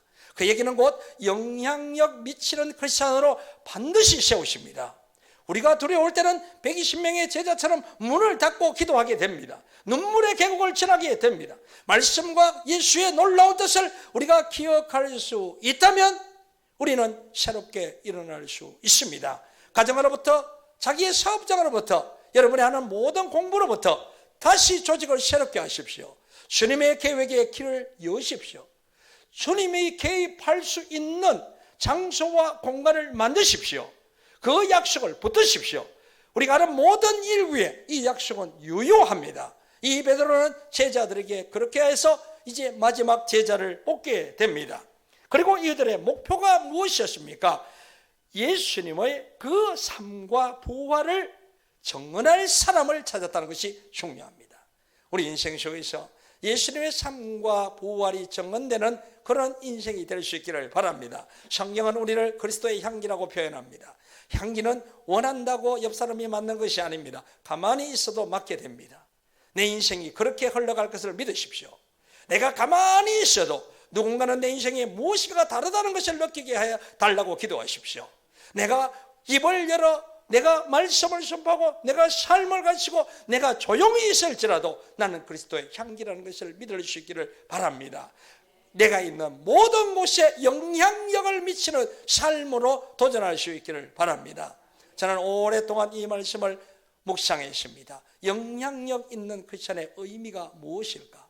그리스도의 향기가 나야 합니다. 우리 능력의 향기가 아니었다는 것을 알게 되었습니다.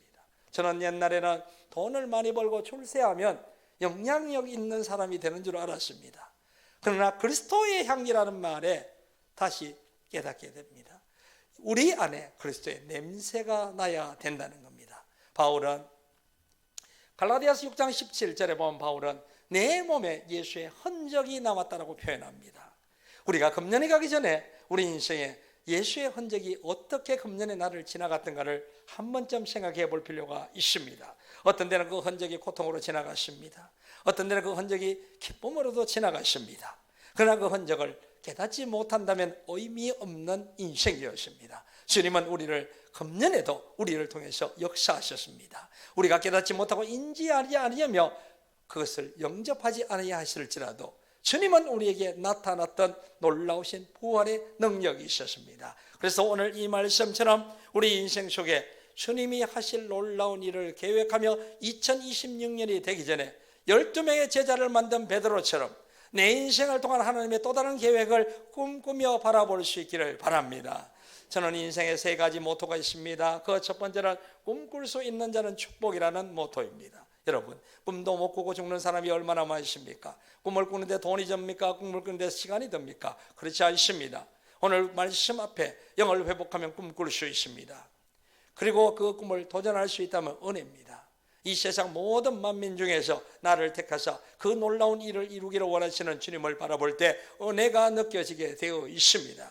그것을 이룰 수 있다면 영광입니다. 하나님의 나타나심을 바라보고 기도하십시오. 반드시 주님은 이 놀라운 약속을 여러분에게 응답으로 위로하실 겁니다. 2026년을 열면서 이 말씀을 붙들고 새로운 사도행전의 역사를 시작할 수 있기를 바랍니다. 이제 우리가 2장의 이야기로 들어가 봅니다. 자, 이야기가 아주 복잡하고도 빨리 진행이 됩니다. 여러분이 사도행전을 많이 읽었기 때문에 따라올 줄로 믿습니다. 2장의 이야기를 보면 이 제1장과 전혀 다른 사건이 등장합니다. 1장에 이분들이 예수님의 부활과 십자가와 언약의 약속과 사명까지도 보았지만 그들은 갈릴리 사람이었습니다. 2장이 들어가면 갈릴리가 사라집니다. 왜 이런 현상이 일어날까요? 두 번째는 1장에도 기도합니다. 2장에도 기도합니다. 1장에는 성령이 임하지 않습니다. 울고불고 기도한다고 성령이 임하는 것이 아닙니다. 이 약속의 말씀을 보면 이제 주의 뜻을 알고 주의 길을 알고 주의 그 사명을 받아들일 준비가 된 이들에게 약속한 성령이 임한 것입니다. 1장에 120명이 기도했던 것처럼 2장에도 기도를 합니다. 2장에는 무슨 일이 일어납니까? 오순절의 역사가 일어나게 됩니다. 이것은 법칙과 같습니다. 예수님이 말씀하십니다. 내가 내 이름으로 아버지께 구하겠으니 보혜사 성령을 너희에게 보내리라. 내가 내 이름으로 예수, 그 예수님은 곧 말씀입니다. 말씀을 통한 깨달음과 그 비전과 그 소망을 가지고 하나님 앞에 기도하기 시작할 때 약속한 성령이 오게 되어 있는 것은 진리입니다. 그는 공식입니다. 오늘 이 약속을, 이 성령을 받으십시오. 여러분이 받은 모든 것 위에, 모든 은사 위에 하나님의 놀라운 말씀의 깨닫음의 은사가 임하기를 소망합니다. 학자같이 알아듣고 학자같이 말할 수 있는 믿음의 복을 여러분이 누리십시오. 이제 오순절날 이분들이 다시 기도합니다. 그 약속이 이루어집니다. 성령이 불같이 임합니다. 이 성령은 힘입니다. 이 지금 세대 성령을 곡해하고 오해하기 때문에 하나님의 나라가 정말 하나님의 놀라우심이 감추어지고 있습니다. 그렇기 때문에 아름다운 교회가 귀한 교회입니다. 믿음을 가지십시오. 약속된 성령이 임한 곳입니다. 거기에 구별함의 역사를 이제 나타나 증명해야 합니다. 우리가 움츠리거나 두려워해서는 안 됩니다. 하나님의 놀라운 계획과 그 뜻이 여러분의 삶을 통해서 등장하게 될 줄로 믿습니다. 자, 성경을 돌아가 보면 이분들이 하늘로부터 급하고 강한 바람 소리와 있어 그들에게 완전 온 집에 가득하다고 하고 마치 불의 혀처럼 갈라지는 것들이 그들에게 보여 각 사람에게 임하였다라고 등장합니다. 이 성령의 놀라운 깨달음과 능력과 불같은 은혜가 각 사람에게 임함을 우리가 믿을 수 있기를 바랍니다. 저희는 이 장면을 간접적으로 만나보았습니다. 저희가 중국을 선교할 때 그 중국의 교인들은 성령을 몰랐습니다.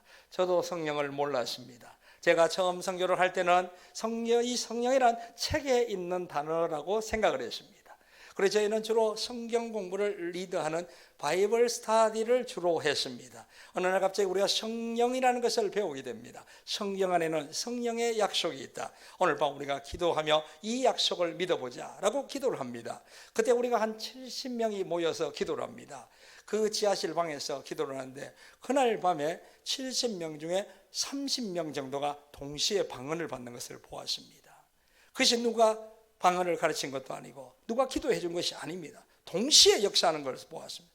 깜짝 놀랐습니다. 어느 날 제가 중국에서 찬송을 인도하고 있었습니다. 그때는 제가 젊은 나이였습니다. 그래서 기타를 치고 앞에 찬송을 인도하고 있었습니다. 저는 성령에 아주 무지했습니다. 그때 제가 기도하고 찬송을 하는데 갑자기 맨 앞에 있던 자매가 팍 쓰러졌어요. 제가 기분이 몹시 나빴습니다. 아니 예배를 들으면 밥을 먹고 정신을 차리고 들어와야지 저 예배 중에 엎어지고 저러면 곤란하죠. 사람을 불러서 그 자매를 방으로 데려갔어요. 다음에 또 두 번째 노래를 찬송을 하는데 앞줄 전부가 엎어졌어요. 더 놀랐습니다. 이거 큰일이 났다. 이제 오늘 그만하자. 이렇게 아픈 사람을 데리고 내가 오늘 집회를 못한다. 이렇게 무식했습니다. 그러나 이 말씀을 가르치고 애쓰고 성령의 약속을 믿을 때 그 성령은 나타남으로 우리를 위로하셨죠. 이 놀라운 사건과 그 후에 일어난 놀라운 은혜를 보았기 때문에 우리가 두려움 없이 아프리카를 갔던 겁니다. 오늘 우리가 이 약속을 믿으십시오. 그 약속은 불같은 능력으로 임하게 됩니다. 그 능력은 여러분을 통해서 나타나기를 소망하며 증명하기를 소망하는 하나님의 소망이십니다. 그래서 이 약속에 보면은 이들이 동시에 방언을 받는 장면이 등장을 하죠. 방언을 받았습니다. 놀라운 일을 합니다. 그러나 이들을 어떻게 사람들은 불렀습니까? 2장 7절을 보세요. 다 놀라 신기하게 여겨 이르되 보라 이 말하는 사람이 갈릴리 사람이 아니냐라는 표현을 쓰게 됩니다. 이 어떤 상황, 아직까지도 이분들의 상황은 갈릴리를 벗어나지 못합니다. 예수의 제자라고 아무도 부르지 않습니다. 그러나 놀라운 일이 일어납니다. 2장 11절을 보면 이분들이 방언으로 얘기를 했던 내용이 중요합니다. 그 내용이 무엇인가 하면은 하나님의 큰 일을 말합니다 라는 말이 등장합니다. 오늘 우리가 성령이 임하면 하나님의 뜻을 깨닫게 됩니다. 하나님의 비전을 깨닫게 됩니다. 그것을 말할 수 있는 힘을 얻게 되는 것이 성령의 능력입니다. 이런 하나님의 그 놀라운 계획과 비전을 하나님의 놀라운 구원의 이야기를 선포하기 시작할 때 갈릴리 사람이라는 표현이 사라집니다. 이 말을 잘 들어야 합니다. 십자가도 보고 부활도 보고 성령의 방언을 받았지만 사람들은 갈릴리 사람이라 불렀습니다. 그러나 그들이 이제 하나님의 큰 일을 선포할 때 하나님의 큰 계획을 믿고 그것을 말하기 시작할 때 이들의 타이틀이 바뀝니다. 2장 14절을 보세요.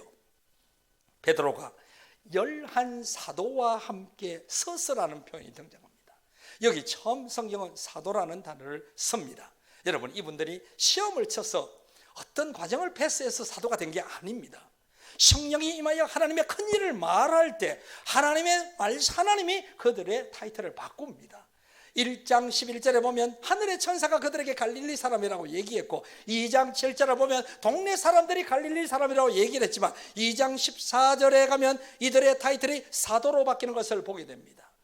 오늘날 이 사도라는 단어를 잘못 사용하거나 잘못 만들어서 오해와 곡해가 많습니다. 그러나 성경의 사도는 놀라운 권한을 가진 사람이었습니다. 누가 사도였습니까? 베드로의 설교를 통해서 우리는 누가 사도인가를 알게 됩니다. 베드로는 이 놀라운 설교를 거리에 서서 하게 됩니다.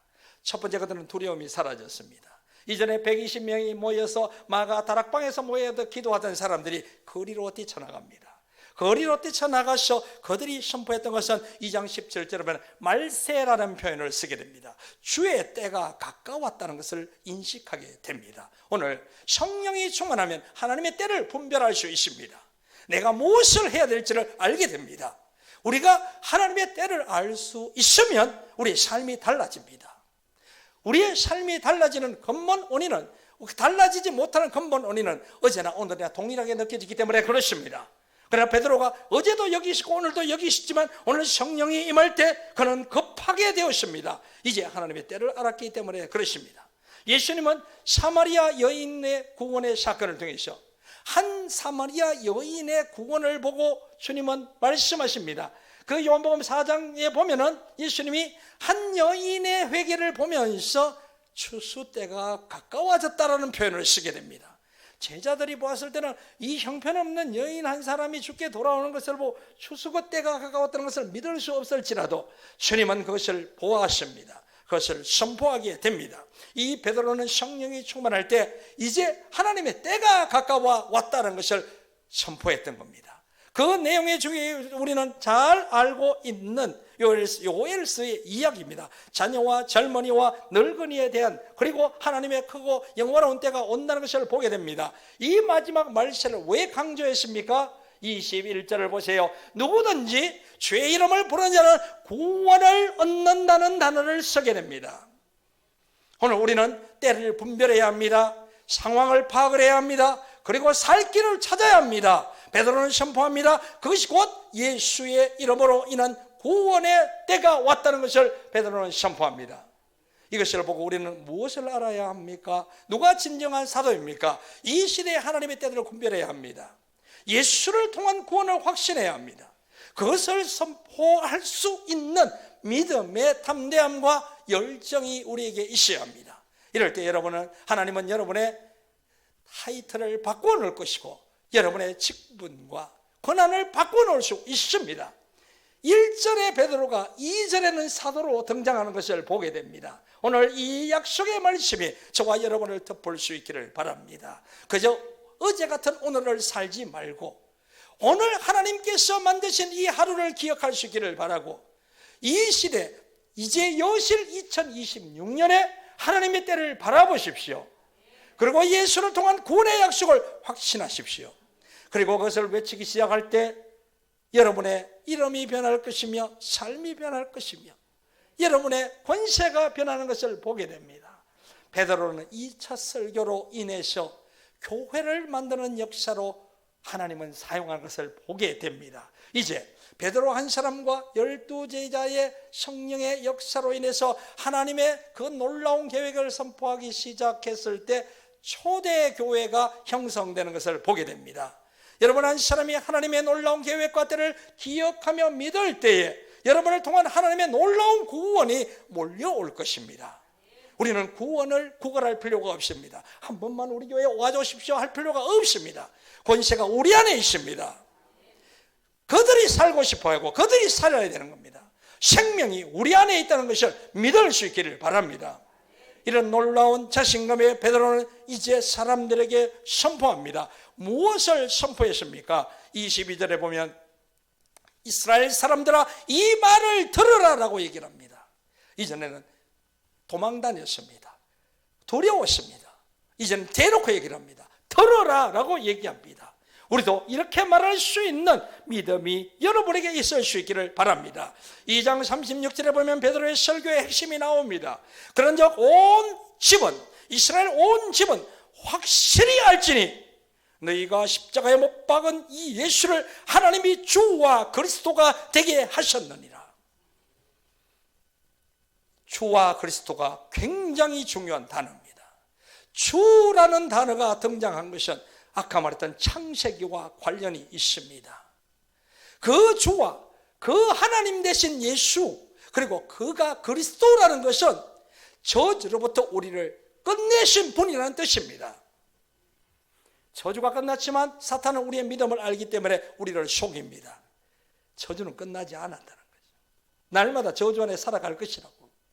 이것이 믿음과 현실의 싸움입니다. 이것이 영적 전쟁입니다. 확실히 알지니 예수는 주와 그리스도라는 거죠. 확실히 알지니 예수가 내 인생의 주와 그리스도라는 것을 날마다 저주의 시험 앞에서 선포할 수 있기를 바랍니다. 기억하는 자만이 누립니다. 아는 자만이 사용할 수 있습니다. 그러므로 성경을 바랍니다. 확실히 알아라고 얘기를 한 겁니다.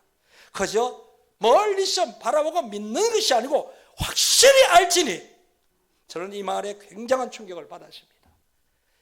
우리가 보통 말할 때 이렇게 말하지 못합니다. 그러나 베드로는 담대했습니다. 성령은 담대함을 낳습니다. 성령은 불같은 담대함을 우리에게 부어줍니다.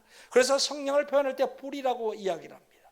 불이 입에 들어갔는데 가만히 있을 사람이 누가 있습니까? 입이 저절로 벌어집니다. 고함이 저절로 나옵니다. 이것이 성령의 힘이라는 것입니다. 오늘 우리가 이 베드로가 말했던 것처럼 온 이스라엘 집안은 확실히 알지니 너희가 십자가에 못 박은 이 예수를 하나님이 주와 그리스도가 되게 하셨느니라.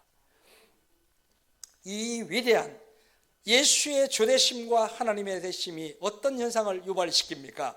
1장 37절을 보면 이 말을 듣고 마음에 찔려 베드로와 다른 사도들에게 사람들이 몰려와서 이제 우리가 어찌할꼬 라고 이야기를 합니다. 오늘 우리 삶 속에 이 말을 들어야 합니다. 내가 어떻게 하면 됩니까? 오늘 우리가 예수가 주와 그리스도를 전가하여 살아갈 때에 내가 어떻게 하면 됩니까? 라는 사람들이 올 겁니다. 이런 역사가 교회의 시작입니다. 이런 역사가 오늘 이곳에 임할 것입니다. 사람들이 문을 두드리며 우리가 어찌할 거라는 것을 기대하십시오. 그렇게 되는 현상을 바라보십시오. 하나님의 놀라운 역사가 이제 베드로를 통한 교회라는 놀라운 부흥으로 갑니다. 38절에 베드로가 이르되 너희가 회개하여 각각 그리스도의 이름으로 세례를 받고 죄사함을 받으라. 그러면 성령의 선물을 받으리니 라고 등장합니다. 오늘 우리 속에서 주님을 깨닫고 그것으로 인해서 이전의 삶을 버리고 그것이 세례죠. 예수 안에서 예수의 부르심 안에서 예수의 가치 안에서 내가 다시 일어나게 될 때에 약속대로 성령이 임하는 것입니다. 이 성령을 우리가 꿈꾸며 기대할 수 있기를 바랍니다. 이 약속은 너희와 너희 자녀와 모든 먼데 곧 우리 주 하나님이 얼마든지 부르신 자들에게 하신 것이라. 여러 말로 확정하여 구원하여 라는 말이 등장합니다. 성령이 단순히 인스턴트적 충격이 아닙니다. 베드로는 여러 말로 구원했다는 말에 우리가 신경을 써야 합니다. 계속해서 말씀의 확정이 필요하다는 것을 이야기를 합니다. 성경에 우리가 잘 알다시피 그날에 세례를 받은 사람의 숫자가 3,000이 되었다고 이야기를 합니다. 이제 사람들이 그리스도를 인해서 모이기 시작한 그것이 곧 초대교회의 시작입니다. 초대교회는 두 번에 걸쳐서 만나게 됩니다. 오늘 우리가 이 초대교회 첫 파트까지 마치고 잠시 쉬도록 하겠습니다. 집중을 좀 더 해주셔야 됩니다. 잘 들어주세요. 자, 초대교회가 이제 예수가 주와 그리스도를 임을 성령의 감동으로 선포할 때 사람들의 영을 만지게 됩니다. 그들은 모이게 됩니다. 그것이 초대교회의 시작이었습니다. 이제 예수의 약속인 성령이 임하는 것을 보았고 성령의 역사를 본 베드로와 요한은 무엇을 하게 됩니까? 3장에 보면 성전 미문에 안전뱅이에게 내 안에 무엇이 있음을 나타내는 놀라운 도전을 하게 됩니다. 사람들은 믿습니다. 그러나 내 안에 무엇이 있는가를 나타내는 것은 두려워합니다. 왜냐하면 내 안에는 모든 연약이 있기 때문에 그렇습니다. 베드로는 내 안에 무엇이 있는가를 나타내는 데 도전하는 엄청난 일을 진행합니다. 그 성전 미문이라는 것은 유대인이라면 매일 지나갑니다. 기도 시간이 있기 때문에. 오늘도 지나갔고 어제도 지나갔습니다. 어제도 그 안전뱅이는 거기에 있었습니다. 이제 다시 이분이 거기에 앉아 있고 이제 베드로와 요한이 건너가게 길을 지나갑니다. 예전에는 이 사람을 주목하지 않습니다. 도울 길이 없거든요. 눈을 마주치면 돈이라도 기대할 텐데 난 돈이 없어요. 그럼 어떻게 하죠? 회피를 하고 갑니다. 오늘 상황이 다릅니다. 베드로는 내 안에 무엇이 있는가를 확신했기 때문에 그렇습니다. 이 베드로는 이 성전 미문에 앉은 자에게 놀라운 이야기를 하게 됩니다. 내게 은과 금은 없거니와 내게 있는 것이 있다는 걸 내가 믿는다는 거죠. 내게 있는 것이 있는데 그것을 내게 준다는 표현을 쓰게 됩니다. 나사렛 예수 그리스도의 이름으로 일어나 걸으라라고 선포하게 됩니다. 오늘 많은 크리스찬이 예수를 믿습니다. 그러나 내게 무엇이 있는가를 증명하는 길에는 두렵습니다. 왜냐하면 우리의 연약을, 우리의 죄악을, 우리의 약함을 알기 때문에 그렇습니다. 그렇기 때문에 우리가 피의 언약을 믿어야 합니다. 그 피가 우리를 덮고 약속의 언약을 믿어야 합니다. 약속된 성령이 우리에게 임하고 그 이름의 권세가 내게 임했다는 것을 알아야 합니다. 예수님이 제자들을 보낼 때 하늘과 땅의 권세가 내게 있으니 라고 얘기를 합니다. 권세를 먼저 얘기를 합니다. 그 권세가 우리 안에 있지 않지만 그 권세를 가진 예수가 우리 안에 있다는 것을 성령을 통해서 확신할 수 있기를 바랍니다. 그럴 때 베드로와 요한은 이 안전뱅이를 볼 수 있는 용기가 있었던 거죠. 이전엔 은과 금을 그리고 다른 방법을 볼 수 없습니다. 내가 알 수 없기 때문에. 이제 상황이 달라집니다. 내 속에 누가 있는가를 알 수 있는 그 확신의 길 안에서 베드로는 이 안전뱅이에게 선포하게 됩니다. 일어나라라고 이야기를 할 수 있는 겁니다. 오늘 저와 여러분 속에 약속된 말씀과 구원과 성령이 임했음을 확신할 수 있기를 바랍니다. 고개를 숙이고 다니지 말고 고개를 들고 하늘을 보십시오. 우리의 구별됨과 약속됨이 임하였다는 것을 믿을 수 있기를 바랍니다. 이 베드로의 놀라운 일을 보십시오. 일어나 걸어라. 그래서 벌떡 일어났습니까? 벌떡 일어나지 않습니다. 우리는 일어나 걸어라 한 벌떡 일어나는 것을 기대합니다. 워낙 그런 텔레비전을 많이 보아서. 그렇지만 성경을 자세히 보십시오. 7절에 보면 오른손을 잡아 일으키니 라는 표현이 등장합니다.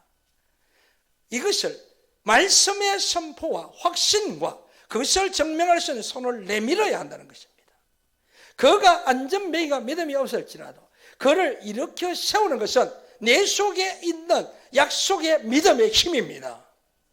베드로는 확신했기 때문에 그저 말씀을 던진 것이 아닙니다. 이것이 분명하기 때문에 일어나라라는 것을 얘기하는 것입니다. 오늘 우리가 믿음의 용기와 자신이 있는 크리스찬이 되어야 합니다. 고개 숙인 크리스찬이 아니고 주가 함께하는 역사의 현장에 우리가 설 수 있기를 바랍니다. 이 약속의 말씀은 이제 놀라운 사건으로 등장하게 됩니다. 많은 사람들이 베드로의 이름을 기억합니다. 위대한 베드로, 위대한 요한이라고 이야기를 할 때 이 베드로가 얘기를 합니다. 1장, 2장, 3장 16절을 18절, 16절을 보세요. 그 이름을 믿음으로 너희가 그 이름이 너희가 보고 아는 이 사람을 성하게 하였니 예수로 말미암아 난 믿음이 너희 모든 사람 앞에 이같이 완전히 낫게 하였다는 표현을 쓰게 됩니다. 그 이름의 권세를 베드로는 이제 확신했기 때문에 삶이 달라졌던 겁니다. 우리도 예수를 믿은 지가 얼마나 되었습니까? 교회를 다녀서 그 이름을 들은 지가 얼마나 되었습니까? 그 이름의 권세가 내게 임했음을 확신할 수 있기를 바랍니다. 우리가 그 이름의 권세를 나타내는데 두려워하지 않기를 바랍니다. 어려운 이웃을 향해서 손을 내미는 2026년이 될 수 있기를 바랍니다. 늘 보아왔던 성전 미문의 안전뱅이와 같은 자에게도 하나님의 놀라운 역사가 베드로를 통해서 나타난 것처럼 일상에서 일어났던 반복되고 운명적으로 살아갔던 그 인생에 개입할 수 있는 믿음이 있을 수 있기를 바랍니다. 저희는 우간다를 갔을 때 많은 사람은 우간다는 아프리카의 나라들은 전쟁과 질병과 가난과 두려움과 끝없는 그 연약으로 망할 것이라고 확신했습니다. 그러나 우리는 믿었습니다. 일어날 수 있다고 믿었습니다. 우리가 예수의 이름으로 그 운명에 개입하기를 원했습니다. 그 운명이 예수의 이름으로 바뀌는 것을 꿈꾸었기 때문에 17년 전 우간다를 가게 되었던 것입니다. 믿음 안에서 베드로가 이 안전뱅이를 일으킨 것처럼 2026년에 여러분의 인생과 여러분 주위에 있는 모든 것에 예수의 이름으로 개입할 수 있기를 바랍니다. 세상은 점점 개입하는 것을 거절합니다. 그러나 우리가 그 길을 열어요. 예수의 살아계심을 증명할 수 있는 증인이 될 수 있기를 바랍니다. 이제 예수의 놀라운 이름의 권세를 보았을 때 바리새인과 사두개인들과 사람들이 찾아옵니다. 4장 2절을 보세요. 4장 2절에 놀라운 이야기가 등장합니다. 예수 안에 죽은 자에는 부활이 있다고 하는 것을 백성에게 가르치지 않고 싫어하는 이 사두개인과 바리새인이 찾아옵니다. 그들이 말했던 것이 뭔가 7절을 보세요. 사도들을 가운데 세고 묻되, 이때부터 갈릴리라는 이름은 아예 없습니다. 전부 사도입니다. 사도들에게 묻습니다. 너희가 무슨 권세로 누구의 이름으로 이 일을 행했느냐. 이제부터 권세의 다툼이 시작되는 겁니다. 여러분이 예수의 이름으로 일어나면 여러분 안에 있는 권세가, 예수의 권세가 이제 드러나기 시작을 합니다. 이때부터 후별됨이 시작됩니다. 이때부터는 이 사두개인과 바리새인들조차도 권세가 나타남을 인정했습니다. 무슨 권세라는 것이 중요했던 거죠. 오늘 우리가 이것이 나타나지 않으면 구별됨이 없습니다. 여러 사람과 다르지 않는 종교인에 불과할 수도 있습니다. 그러나 우리 속에 이제 예수로 인한 권세가 증명되기 시작할 때 사람들은 알기 시작합니다. 어떤 권세로 이런 일을 행했느냐. 놀라운 고백을 하게 됩니다. 10절을 보세요. 너희 모든 이스라엘 백성을 알라. 너희가 십자가에 못 박고 하나님이 죽은 자 가운데 살리신 나사렛 예수 그리스도의 이름으로 이 사람이 건강하게 되어 너희 앞에 있느니라. 12절에 보세요. 다른 이로서는 구원을 받을 수 없나니 천하 사람 중에서 구원을 받을 만한 다른 이름을 우리에게 주시니 일이 없음이라 하였더라. 이름의 권세를 이제 믿을 수 있기를 바랍니다. 오늘 예수를 부르는 자가 많습니다. 예수의 이름을 찬양하는 자도 많습니다. 정말 그 권세와 그 이름의 의미를 알고 부르는 자가 얼마나 있을까요? 아프리카 어린아이까지 예수 합니다. 그 안에는 권세가 없습니다. 성경을 통해서, 약속을 통해서, 언약을 통해서 그 이름의 권세가 있음을 확신할 때 우리가 부를 수 있는 이름이 예수입니다. 이 예수의 이름이 나타나기를 소망합니다. 알지 못하고 깨닫지 못하고 존귀하게 여기지 못하며 부르는 이름은 잘못된 부름이라는 것입니다. 우리가 지나가다가도 우리는 아프리카에 가면은 어린애들이 우리 이름을 부릅니다. 그들은 내가 누군지 모릅니다. 알고 부르는 자에게 그 하나님의 놀라운 역사가 나타납니다. 날마다 주를 부르기 전에 주가 누구인지를 기억해야 하며 성경으로부터 약속된 예수가 누구인지를 아까 첫 시간에 얘기했던 것처럼 그 이야기를 공식처럼 외워야 합니다. 이것은 언약이기 때문에 그렇습니다. 감정의 책이 아닙니다. 법전입니다. 언약이기 때문에 공식처럼 외워야 합니다. 그 구절을 외워서 깨닫고 확신하고 선포할 때 하나님의 권세가 약속대로 임하는 것입니다. 이런 놀라운 일이 저와 여러분 삶 속에 있기를 바랍니다. 이제 사람들은 그들을 경고합니다. 18절에 보면 그들을 불러 경고하여 도무지 예수의 이름으로 말하지 말아라고 합니다. 이제 알죠. 예수의 이름이 중요하다는 것을 알게 됩니다. 예수의 이름으로 말하지 말라 했지만 제자들은 이렇게 얘기를 하게 됩니다. 자, 27절 이후로 보세요. 과연 헤롯과 본디오 빌라도는 이방인과 이스라엘 백성과 합시하여 하나님께서 기름 부으신 거룩한 종 예수를 거슬려 하나님의 권능과 뜻대로 이루려고 예정하신 것을 이루려고 이 성에 모였다는 것. 주여, 이제도 그들의 위험을 굽어보시고 또 종들로 하여금 담대히 하나님의 말씀을 전하게 하여 주시고 손을 내리며 병을 낫게 하옵시고 표적과 기사가 거룩한 종 예수의 이름으로 이루어지게 하옵소서. 빌기를 다음에 모인 곳이 진동하더니 무리가 다 성령이 충만하여 담대하게 하나님 말씀을 전했다는 표현이 등장하게 됩니다. 오늘 우리가 예수의 권세의 맛을 알면 두려움이 없어집니다. 예수의 권세의 의미를 알면 우리는 일어설 수가 있습니다. 우리 속으로부터 처음 얘기했던 것처럼 예루살렘을 떠나지 마십시오. 오늘 여러분이 현실에 처해 있는 자식의 인생이 예루살렘이고 오늘 우리가 있는 곳이 예루살렘이고 그 약속된 성령이 여러분을 덮을 것이며 그 권세가 여러분을 덮을 줄로 믿습니다. 이것이 초대교회의 두 번째 모임의 현상입니다. 첫 번째는 예수가 주와 그리스도를 선포했을 때 영을 만집니다. 이제 예수의 권세가 임할 때 어디에 서야 하는지를 깨닫게 됩니다. 이때 사람들은 물건을 팔고 밭을 팔고 그 한 예수의 권세 앞으로 나오게 됩니다. 이것이 초대교회의 시작입니다. 여러분, 교회의 시작은 예수가 주와 그리스도됨을 외칠 때 시작이 되며 그 이름의 권세가 나타날 때 사람들이 모이게 됩니다. 이런 일을 꿈꾸고 노력하고 도전할 수 있기를 바랍니다. 이럴 때 엄청난 사건이 등장하게 됩니다. 우리가 잘 아는 아나니아와 삽비라의 이야기가 등장합니다. 이분들이 재산을 팔아서 이 교회에 가져옵니다. 그런데 그 알다시피 아나니아와 삽비라는 그 자리에서 적사합니다. 이유가 무엇일까요? 5장 3절에 보세요. 베드로가 이르되 아나니아야 어찌하여 사탄이 내 마음에 가득하여 내가 성령을 속이고 라는 표현이 등장합니다. 이 말이 무서운 얘기입니다. 아나니아와 삽비라는 이 팀에 아마 오랫동안 거주했을 겁니다. 그 모임을 몇 번은 왔을 겁니다. 그렇기 때문에 재산을 팔아서 그 모임에 가져왔겠죠. 한 가지를 몰랐던 겁니다. 하나님의 임재라는 겁니다. 그들은 아마 베드로와 요한과 제자들의 사람들의 모임이라 생각했을 수 있습니다. 이 사건 전에 바나바가 재산을 팔아서 바쳤을 때 사람들이 칭송했다는 말이 등장합니다. 그러니까 이분들도 재산을 팔아서 그 모임에서 이제 칭송받기를 원했을 수도 있습니다.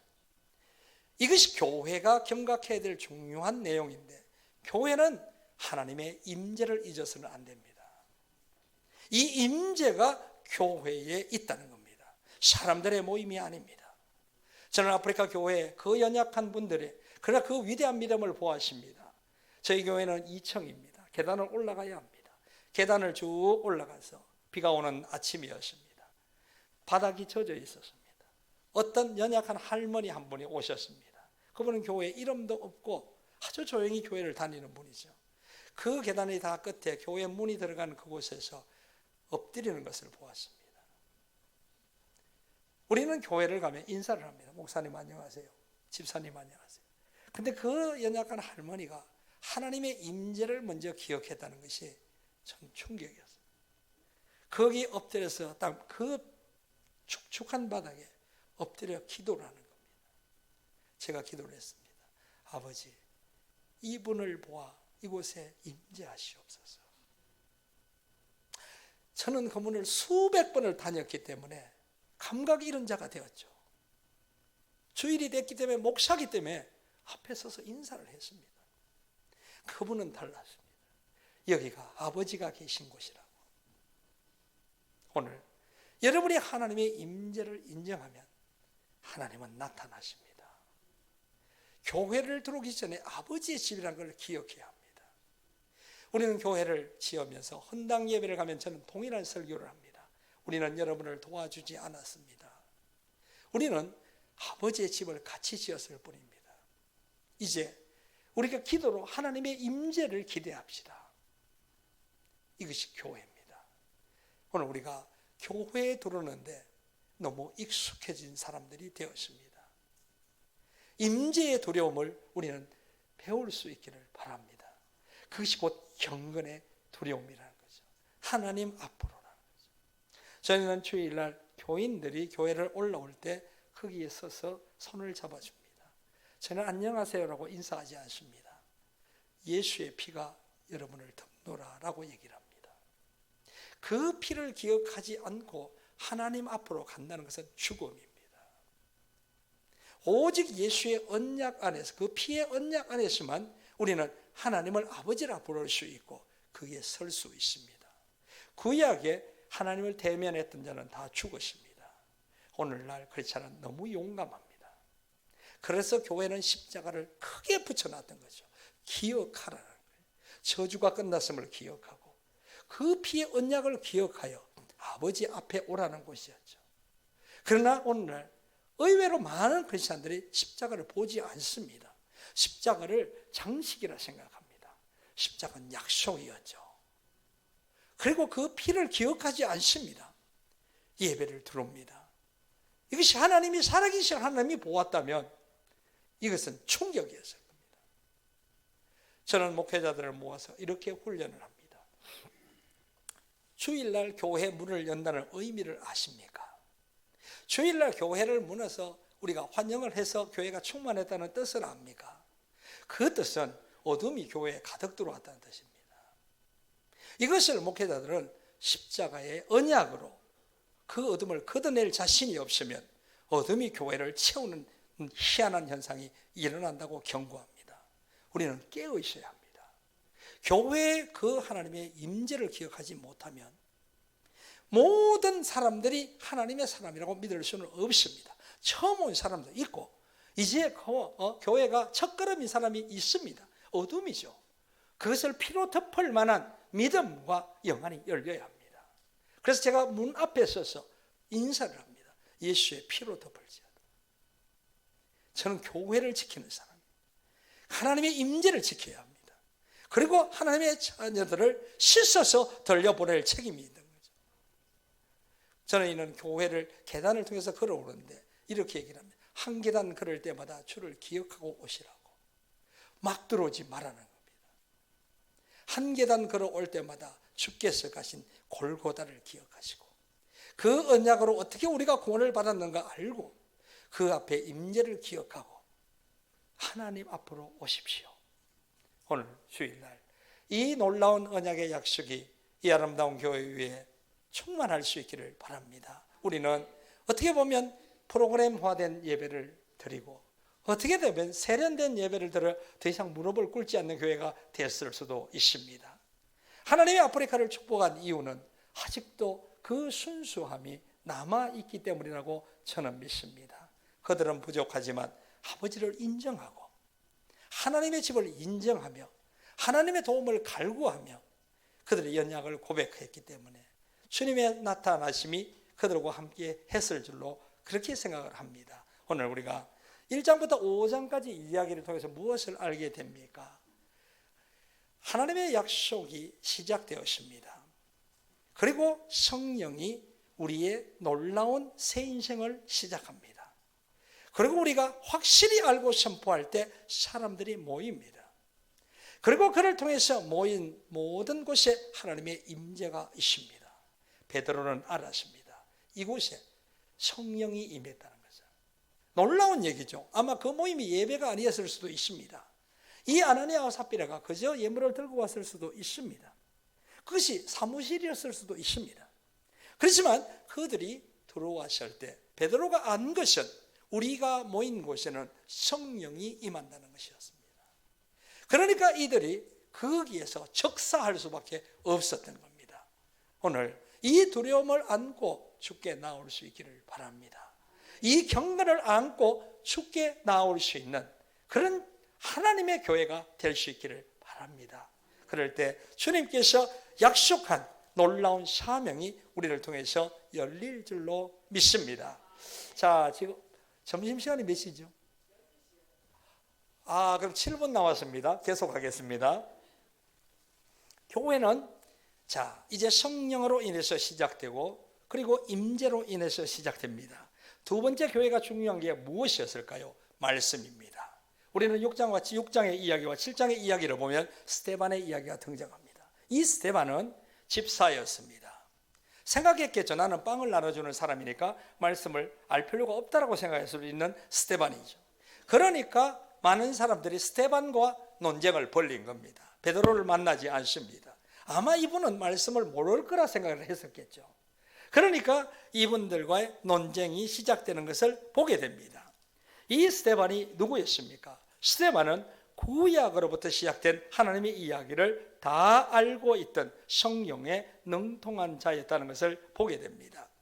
이 건너온 사람들을 우리는 6장 9절에 보면 이른바 자유민들, 구레네인, 알렉산드리아인, 길리기아인, 아시아에 온 사람들, 이 사람들 어디 회당에서 왔다는 것은 아주 성경에 능통한 사람이었습니다. 이분들이 논쟁의 대상으로 이 새롭게 일어나는 이 새로운 교회를 무너뜨리기로 작정합니다. 그것이 스데반이 대상이었는데 이 스데반의 설교가 7장에 등장합니다. 이 스데반의 설교는 여러분도 할 수 있는 구약의 아주 간단한 내용인데 전 성경에서 가장 긴 설교 내용을 기록한 것은 스데반의 설교입니다. 그만큼 중요했다는 거죠. 교회는 말씀이 모든 사람에게 충만하고 확실히 알아야 한다는 겁니다. 교회는 말씀이 확실히 서야 된다는 것을 이야기를 하게 됩니다. 처음 얘기했던 것처럼 교회는 성령이 충만해야 되고, 교회는 하나님의 임재를 경각해야 하며, 교회는 누구든지 말씀을 알아야 합니다. 내가 들어줌으로 책임을 다한 것이 아닙니다. 내가 다시 말할 수 있는 단계까지 가야 합니다. 그렇기 때문에 아프리카 교회는 1년에 2번씩 시험을 쳤던 겁니다. 저희는 저희 교회를, 그 교인들을 너무나 고맙고도 감사합니다. 저희가 시험을 칠 때는 토요일 아침 7시부터 주일 아침 정확하게 6시 반까지 시험을 치고 6시 반부터 일부 예배를 그대로 시작합니다. 12월 6일 날 시험을 쳤을 때는 1032명이 참석을 했습니다. 오늘날 성경을 시험을 치기를 절개하는 사람은 없습니다. 우리는 성경 테스트 페스티벌이라고 적습니다. 축제라고. 하루를 아버지의 집에서 아버지의 말씀을 기억하기 위해서 애를 쓴다면 그 아버지가 얼마나 기뻐하겠는가요? 오늘 우리가 이런 마음이 있을 수 있기를 바랍니다. 알고자 하는 마음과 새기고자 하는 마음이 필요합니다. 6개월 동안 들은 설교를 적는다는 건 쉽지가 않습니다. 그러나 98점을 받는 사람도 있고 250페이지 이상을 쓰는 사람을 보았습니다. 못하는 것이 아닙니다. 안 하는 겁니다. 다음 주일부터는 노트와 볼펜을 가져오세요. 들어줌의 예배가 아닙니다. 하나님은 말씀하십니다. 우리는 듣고 순종해야 되는 하나님의 자녀입니다. 자녀가 아버지의 말을 귀하게 여기고 그걸 따라가고자 할 때 아버지가 얼마나 기쁘겠습니까? 아무리 아버지가 말을 해도 맹간히 앉아있다가 가면, 예의상 왔다가 가면 아버지 속상하죠. 마음을 다해서 아버지의 임재 앞으로 오십시오. 전 성경을 알고자 애를 쓰십시오. 특별한 구절로 구원을 받으려고 하지 마십시오. 아버지의 풀스토리를 알고 싶지 않습니까? 내 주의 풀스토리를 알아야 합니다. 왜 만들었는지, 왜 우리를 인도하시는지, 왜 구원하시는지를, 이런 놀라운 그 예배가, 그 은혜가 초대교회에 있었던 거죠. 그러니까 스데반의 예가, 그 스데반의 설교가 성경에 기록된 겁니다. 제가 읽어봤습니다. 스데반이 얼마나 유명한 설교를 했으면 이렇게까지 다 아는 내용입니다. 그러나 우리가 이 다 아는 내용도 마음에 두지 않기 때문에 우리는 다른 사람을 가르칠 수 없는 겁니다. 성경을 듣는 것은 우리가 가르치기 위함입니다. 전하기 위함입니다. 여러분이 마음을 다해서 주일마다 하나님 앞으로 올 수 있기를 바랍니다.